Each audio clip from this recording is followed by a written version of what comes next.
Jadi abang tu pun dia bawa teksi dia dalam keadaan riak. Ya, biasalah orang lepas cakap besar, lalulah jalan tu.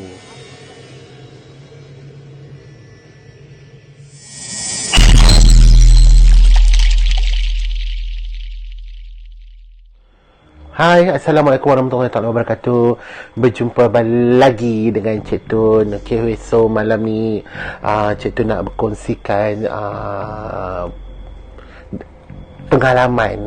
pengalaman cerita-cerita berkenaan dengan jalan berantu bahagian pertama di Pulau Langkawi untuk hampa. Okay, so jangan lupalah untuk like, share dan subscribe, dan tinggalkan komen jika anda suka dengan konten-konten yang baru yang Cik Tun cuba untuk sampaikan kepada anda semua.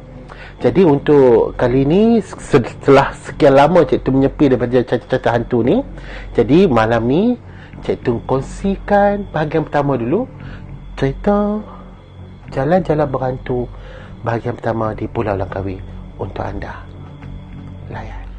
Okey, cerita ni berlaku pada tahun 2001, di mana rakan-rakan teksi ni mereka berhimpun dekat satu taxi stand. Okey, tempat menunggu penumpang-penumpang, pelancong-pelancong yang ingin menggunakan khidmat teksi untuk menghantar mereka balik ke hotel, pergi makan ke, pergi shopping ke, apa ke kan. Okey, jadi waktu mereka tengah duduk semeja ramai-ramai bersembang sana bersembang sini, maka terkeluarlah topik cerita seram. Okey, jadi bila keluarnya topik cerita seram ni, jadi mereka pun mulalah kawan ni mula dengan cerita pengalaman dia ikut lalu jalan ni. Kawan ni ceritalah pengalaman dia melalui jalan ni. So Langkawi ni banyak sebenarnya jalan-jalan yang cukup dikenali kerana keseraman dia, kerana penampakan yang sering kali berlaku dan terlihat oleh penunggang motosikal, penunggang kereta mahupun lori ataupun bas. Okay. Jadi nak dijadikan cerita, kita letaklah nama, bukan nama sebenar, kita panggil Wahid. Wahid ni seorang lelaki yang tak takut dengan benda-benda macam ni. Allah, takat hantu ni apa sangat cerita. Allah, apa nak cerita bagi aku takut? Aku tak takut weh, sorry lah weh. Benda-benda hantu ni aku sikit tak percaya. Lepas tu kawan dia ni, nama dia seorang nama Lai. Lai kata, Wahid, hang jangan cakap macam tu. Benda-benda macam ni suka bila kita cakap besar, bila kita riak. Allah pun tak suka tau kalau kita ada sikap macam ni. Lebih baik hati-hati, jaga mulut lidah kita bila kita bercakap. Awalai takat hantu-hantu ni apa sangat. Mainlah tengok aku jentik gitu lah. Lepas tu Lai menyapa, malam ni hang balik ikut jalan mana Wahid? Aku biasalah, kan aku duduk Ulu Melaka, jadi aku kena lalu jalan Lubuk Semilang ataupun jalan Batu Asah. Okey, sebab aku nak balik Ulu Melaka, tak jauh mana pun. Lokasi state system mereka ni terletak di Pekan Kuah. Jadi yalah, kalau kita duduk berbeza-beza kampung ni, jadi adalah jalan-jalan dia yang kita harus lalui. Kebetulan Wahid ni dia akan gunakan jalan Batu Asah, iaitu jalan Mardi, jalan Bukit Hantu, jalan nak ke Lubuk Semilang. Dia gunakan jalan tu untuk balik pada malam tersebut.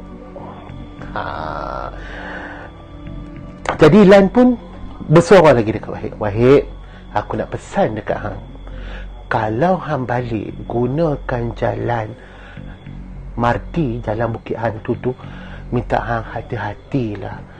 Banyak dah benda berlaku, banyak sangat kejadian orang jumpa perempuan tengah gendong anak, perempuan bawa payung tengah-tengah malam pukul 1, 2, 3 pagi. Kadang-kadang tu waktu sampai dekat pengguna kasbet tu, ramai kereta yang terbabas Sebab apa? Sebab tak nampak jalan tu sebenarnya kono, tapi dia jadi jalan lurus. Aku minta hang ni hati-hati, aku ni sebagai kawan hang Wahid. Tak maulah apa-apa jadi dekat hang. Allah lan, hang tak ada risau pasal aku lah. Biasa benda-benda macam ni, ya Allah. Hang percaya sangat pasal hantu-hantu ni. Mana ada? Ha? Kalau cerita-cerita tu semua tu mengarut ya. Aku sikit tak percaya.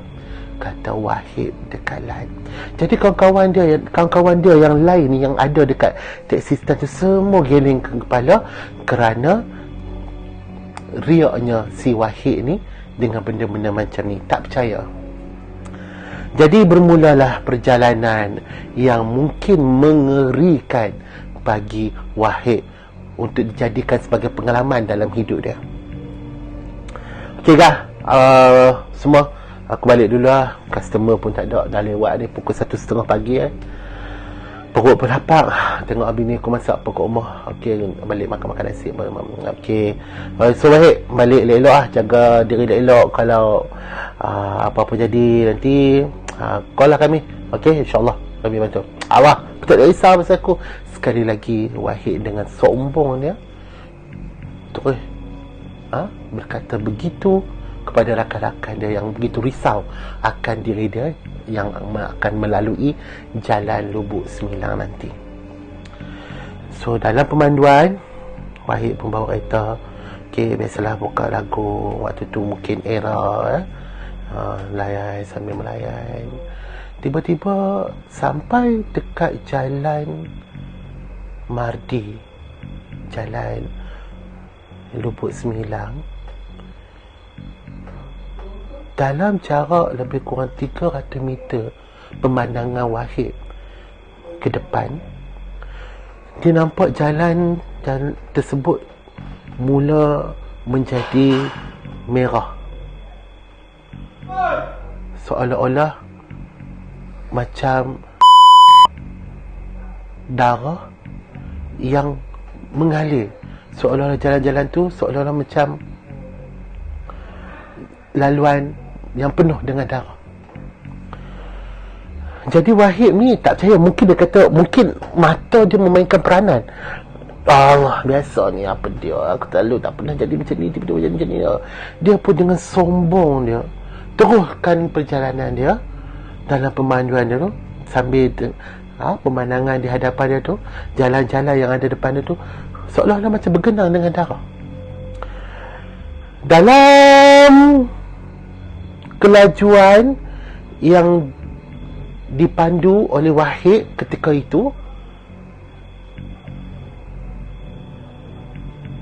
satu kejadian yang amat mengerikan berlaku dalam hidup Wahid, di mana jalan yang seharusnya kita belok, seharusnya Wahid belok, jalan tersebut bertukar menjadi jalan yang lurus. Boom. Kereta Wahid terbabas dalam sungai di Bukit Hantu, jalan Bukit Hantu yang mereka sembangkan tadi. Berita ni menjadi gempak di mana kawan-kawan yang dapat tahu berita daripada keluarga Wahid, di mana mengatakan bahawa Wahid terlibat dalam satu kemalangan yang cukup mengerikan dan mangsa dikejarkan ke hospital pada waktu itu, dan mangsa koma sehingga 2 minggu, dan Alhamdulillah umur masih panjang. Dan ketika sedarnya dia menceritakan segala-galanya. Dia menceritakan, aku minta maaf dengan riaknya aku, dengan cakap besar dan aku takburnya aku ni membuatkan aku terlibat dalam benda-benda yang Allah sendiri pun marah. Kenapa? Allah tidak suruh untuk kita untuk bercakap besar, dan padahal kita harus percaya bahawa benda-benda gaib ni wujud. Jadi waktu aku balik tu, Wahid ceritakan balik pengalaman dia waktu ketika dia pulang tu. Aku lalu jalan tu, tiba-tiba aku nampak merah. Seluruh jalan kiri aku jadi merah. Dan lepas tu sepatutnya depan tu kono, tapi jalan menjadi lurus. Dan ketika itulah aku tak sedar, aku terlanggar divider dan terus kereta yang aku tunggang tu berpusing-pusing masuk ke dalam sungai. Jadi itulah cerita yang pertama yang aku kongsikan kepada hangpa. Okey. Dan ini berlaku dekat salah satu jalan, iaitu jalan yang cukup dikenali iaitu jalan Bukit Sejuk. Okey. Jalan Bukit Sejuk ni adalah jalan yang menghubungkan ke Cable Car, ke Pantai Kok, ya, ke Datai, ya. Jadi ada seorang daripada pemandu teksi ni, dia pulang daripada menghantar pelancong daripada Datai. Pada waktu itu jam menunjukkan pukul 2 pagi. Dalam pemanduannya hujan renyai-renyai. Dalam pemanduannya Bukit Sejuk tu, tiba-tiba dia terlihat seorang wanita yang duduk dalam keadaan hujan renyai-renyai, menahan kenderaan yang beliau tunggangi. Jadi abang teksi ni heran, kenapa pada waktu pukul 2 lebih pagi ni masih lagi ada seorang sosok perempuan yang duduk di tepi jalan menahan kenderaan yang beliau tunggangi. Jadi aku nak berhenti ke tak ni, siapa dia ni? Ketika itu bulu tengkok mula mamam.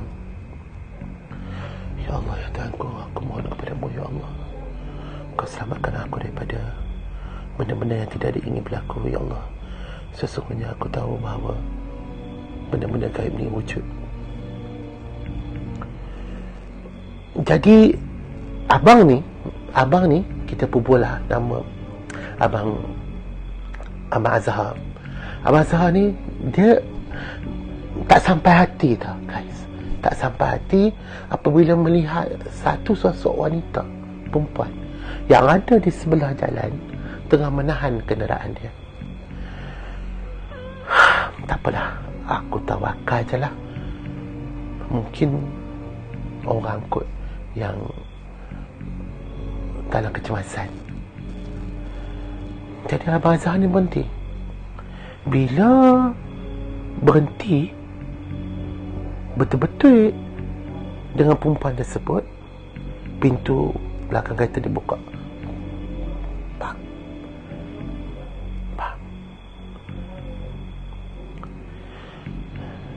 Apa yang pelik,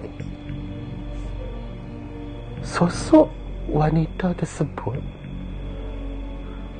tidak langsung basah.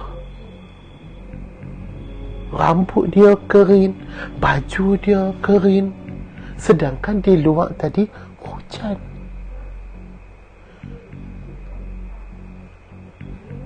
Makna kata perempuan tersebut bukan manusia guys. Abang Azhar mula rasa tak sedap hati dengan penumpang yang ditumpangi oleh Abang Azhar ni.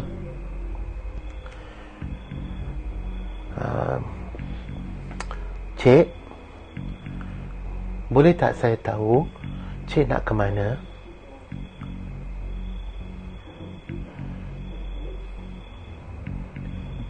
Bisu Kelu tak berkata apa-apa.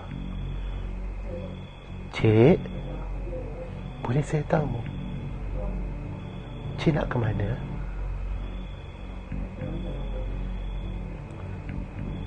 Abang, boleh tak hantar saya ke depan sana? Dekat je bang, depan sana ya. Mama guys. Okay, jadi Abang Azhar tu pun berkata, baiklah cik. Dalam pemanduan tu, Abang Azhar dalam hatinya kata, ya Allah, ya Tuhanku, siapakah yang aku tumpangi ni, ya Allah? Ya Allah, ya Tuhanku, kau lindungilah aku daripada benda-benda yang tidak diingini berlaku. Lepas saja Bukit Sejuk turun, ada satu macam cerun bukit ya guys ya, dekat itu cerun bukit turun, lepas tu ada perona dan turun lagi, terus sampai lepas daripada Hotel Dana. Pada waktu itu Hotel Dana belum ada lagi guys. Lepas pada Hotel Dana tu, terus lagi sebelum simpang ke Mutiara Burabe dan ke Telaga Tujuh, ada satu pokok riang yang cukup besar rindang. Abang, turunkan saya di sini bang. Allahu Akbar.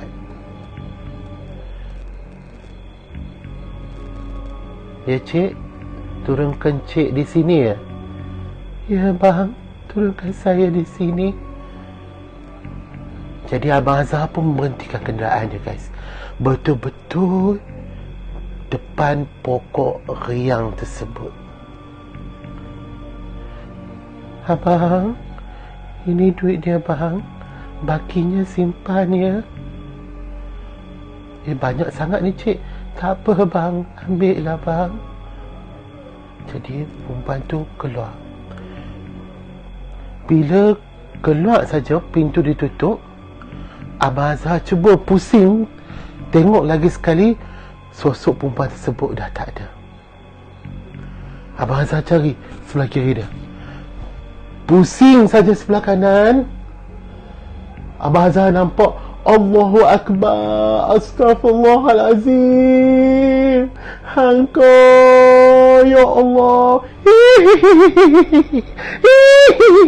Ketawa hilang, ya Allah, ya Tuhanku. Rupa-rupanya sosok Pontianak yang menumpang kenderaan Abang Azhar ini.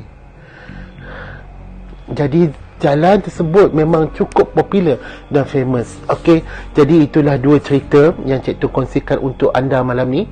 Jalan Berhantu bahagian pertama di Pulau Langkawi untuk anda dengar, untuk anda layan. Okey, jadi untuk anda semua jangan lupa kongsikan kepada rakan maya anda untuk terus menyokong segmen dan konten Tonyoh Malam ni. Dan jangan lupa juga tolong like dan follow page baru Cik Tun, iaitu page Makan di Mana, Makan Bersama Cik Tun, di mana di situ Cik Tun akan mempaparkan restoran-restoran, warung-warung, kafe-kafe yang cukup popular dengan makanan yang tengah viral sekarang ni di Pulau Langkawi. Okey, jadi itu jelah dua kisah, yang mana kisah tadi tu membuatkan aku meremang dan habis bulu-bulu tekuk aku merasai aura tu sendiri. Dan kepada anda semua, kalau ada pengalaman-pengalaman cerita seram yang ingin Cik Tun kongsikan untuk ceritakan kepada pendengar-pendengar semua, anda boleh sharekan kisah-kisah seram anda di Facebook Cik Tun dengan menaik Cik Tun EPT. Di Instagram boleh cek juga, boleh DM Cik Tun di Instagram Cik Tun APT juga. Dan di Twitter Maharani Covid. Itu antara Cik Tun punya tempat-tempat yang anda boleh kirimkan pengalaman cerita-cerita seram anda untuk Cik Tun kongsikan, untuk Cik Tun ceritakan kembali kepada semua pendengar-pendengar. Okey, jadi alhamdulillah lah kami, Kedah kita dah jadi green zone. So anda semua kalau datang, selamat datang ke Langkawi.